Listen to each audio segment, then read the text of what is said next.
আসসালামু আলাইকুম। ওয়ালাইকুম আসসালাম। যে সামনে উপবিষ্ট আমার স্নেহের ছাত্ররা ও মঞ্চে উপস্থিত আমার গুরুজন ও আমার কলিগরা, সবাইকে আজকের 26শে জানুয়ারি প্রজাতন্ত্র দিবসের শুভেচ্ছা জানিয়ে আমি কিছু কথা বলতে চাচ্ছি। আমরা প্রতিটা দিন বা অনুষ্ঠান যে আমরা সেলিব্রেট করি, সেগুলো কিন্তু আমরা সেই দিনের জন্য সেই দিন আনন্দ উৎসব হাঁকা চিল্লামিল্লি করে আনন্দ করে কাটিয়ে দিই। সেই দিনটার গুরুত্ব তাৎপর্য আমরা সারা জীবন বয়ে নিয়ে যেতে পারি না। এই উদ্দেশ্য মঞ্চে সেলিব্রেট করার উদ্দেশ্য হচ্ছে এটাই, সেই প্রত্যেকটা দিনের গুরুত্ব আমাদের জীবনে চলার পথেও করার জন্য কিন্তু এইসব করা, নাহলে কোনো দরকার ছিল না কোনো প্রতিষ্ঠানের মানে লেখাপড়া বন্ধ দিয়ে এইসব করা। এটাও একটা লেখাপড়ার অঙ্গ। আমাদের সমাজে এখন প্রচলিত যে ধারণাটা চলে এসছে যে ছেলে ডাক্তার হবে, ইঞ্জিনিয়ার হবে, সব কিছু হবে, বাকির দিকে কারোর কোনো খেয়াল থাকে না। আমাদের এটা শুধু ভারতবর্ষের দোষ না, পশ্চিম এশিয়ার দেশ থেকে শুরু করে সবাই এইদিকে আমরা এই করে থাকি। আমরা এটা ভাবি না যে লেখাপড়াটা শুধু চাকরি করার উদ্দেশ্য নয়। লেখাপড়াটা আমাদের সারা জীবনে চলার জন্য। আমরা যদি নিজস্ব কোনো ব্যবসা করি, আমি নিজস্ব ব্যবসার কারণে আমার বিদেশে যেতে হতে পারে, সেখানে যে ট্রেনের নম্বর, ফ্লাইটের টাইম, এসব দেখার জন্য কিন্তু লেখাপড়া দরকার, শুধু চাকরি পাওয়ার জন্য নয়। আমরা যদি চাকরির উদ্দেশ্য অবশ্যই কেন, নিজের পরিবারকে সুখে স্বাচ্ছন্দ্যে রাখার জন্য, ভালো পড়াশোনা করে চাকরির জন্য আমরা সবাই ঝাঁপাই। সবাইকে চাকরি পেতে হবে সেটা তো কোনো কথা নয়। তাহলে আজকে যারা ভালো শিল্পী, যারা ভালো আর্টিস্ট, যারা ভালো খেলোয়াড়, এদের তো গুরুত্ব তো আমি মনে করি যারা চাকরি করে তাদের থেকে অনেক বেশি গুরুত্ব। টাকা পয়সা ইনকাম করা থেকে শুরু করে যা কিছু জীবনের স্বাচ্ছন্দ্য উপভোগ করার জন্য যে সীমিত টাকা সবার হবে আশা করি, যে কেউ কারণে কেউ চাকরি করুক, কেউ ব্যবসা করুক, কেউ কারণে।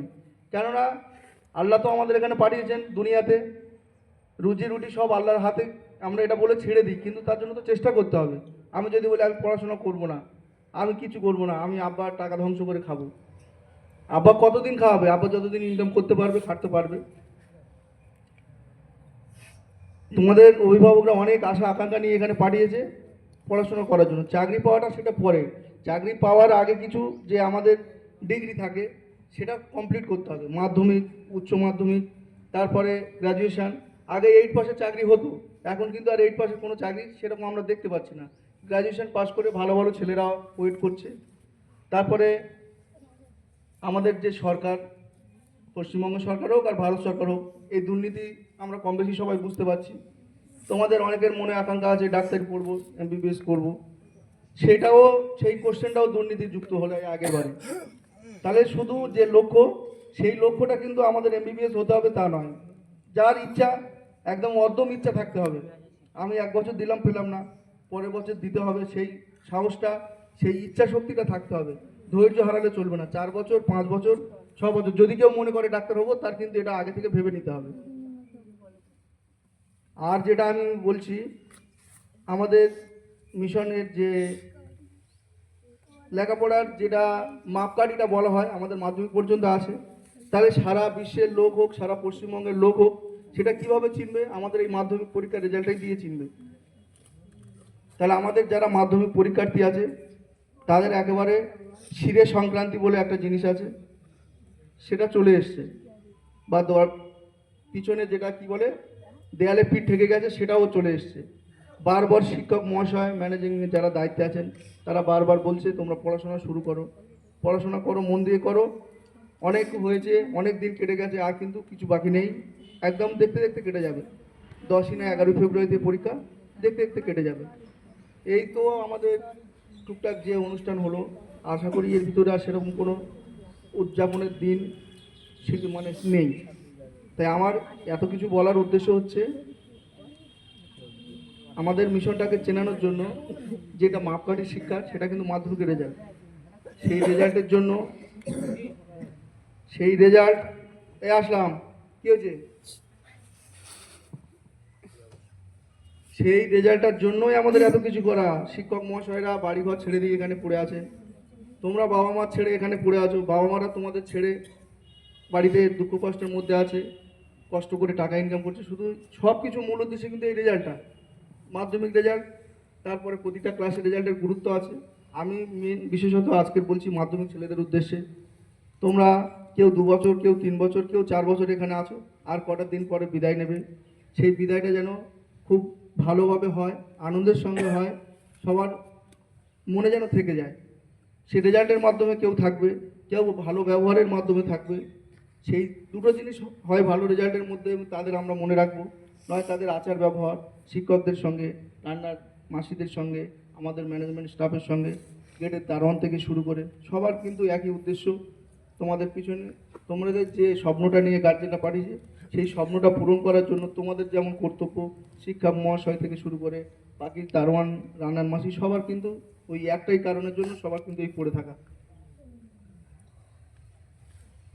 ক্লাস 10-এর ছেলেদের জন্য বিশেষ করে বলছি, তোমরা, আমি এই নতুন ভর্তির জন্য একটু অগোছালোভাবে ছিলাম, যতটা পেরেছি তোমাদের লক্ষ্য রেখেছি, আমি আবারও লক্ষ্য রাখবো, একদম পূর্ণভাবে লক্ষ্য রাখবো।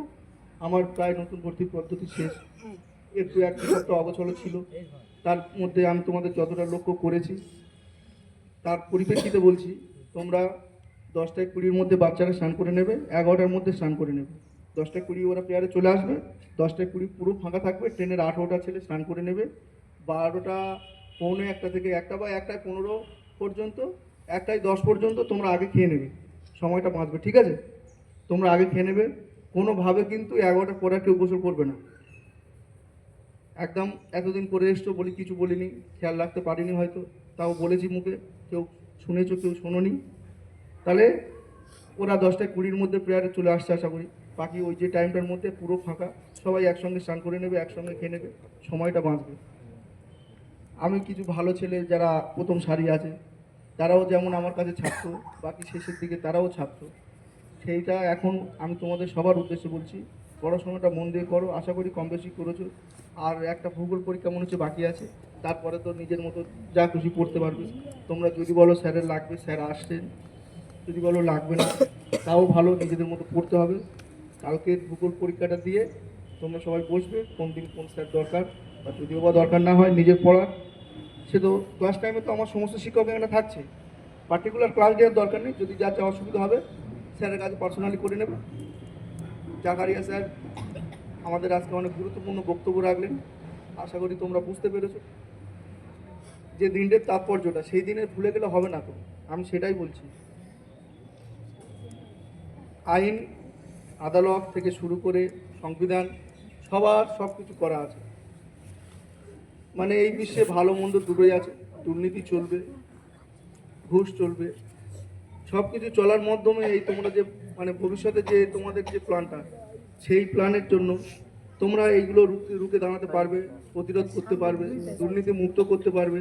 সেই হিসাবে তোমাদের পড়াশোনাটা অবশ্যই দরকার, সে চাকরির ক্ষেত্রে হোক আর ব্যবসার ক্ষেত্রে হোক, আর সমাজে প্রতিষ্ঠিত হয়ে মৃত্যুর আগে পর্যন্ত মানুষ যেমন মনে রাখবে, মৃত্যুর পরেও যেন মনে রাখে, সেরকম কাজ তোমাদের করতে হবে।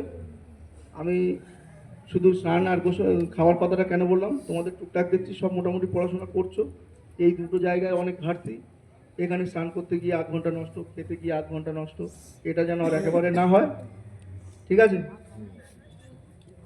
তাহলে সর্বশেষে আমরা এই ক্ষুদ্র অনুষ্ঠানটি সবার সহযোগিতায় সম্পন্ন করলাম। আর কেউ উঠবে না, লাইন দিয়ে দাঁড়াও, একটু জিলাপি মিষ্টি মুখের ব্যবস্থা করা হয়েছে, সব খেয়ে যারা স্নান করনি, স্নান যত তাড়াতাড়ি পড়ো করে নেবে, ঠিক আছে? তাহলে এ কেমন জিলাপির ওখানে চলে যাও, ওর সঙ্গে কে যাবে?